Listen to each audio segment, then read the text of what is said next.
News out of the tech world today as Google announces the shutdown of their cloud gaming service, Google Stadia.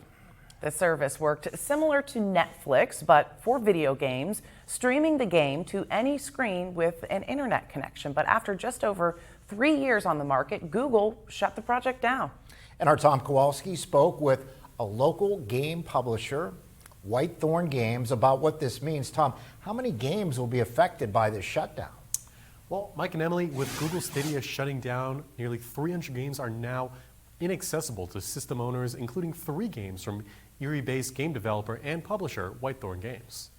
After just over 3 years on the market, Google shut down their cloud-based gaming service, Google Stadia. The shutdown affects game developers big and small, including local publisher, Whitethorn Games. And as CEO Matt White explains, the service acts sort of like a Netflix for gaming, allowing users to play games on any screen with an internet connection. A core problem in big PC games is that the PCs needed to run them are sometimes really expensive and powerful and sometimes complicated to put together.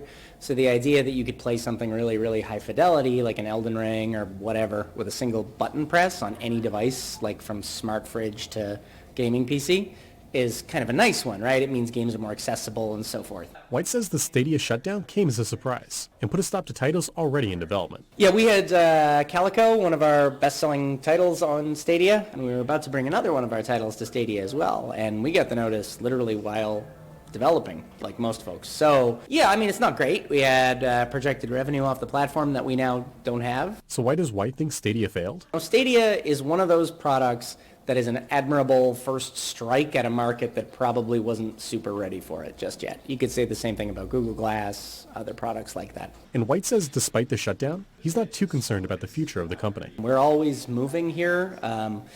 Again, 30 plus games means we always have somewhere else to deploy something. When you consider that, you know, there's the 3 mainline consoles, but there's also a million other small ancillary markets, so things like the Android store or Apple iOS for games that are coming to mobile.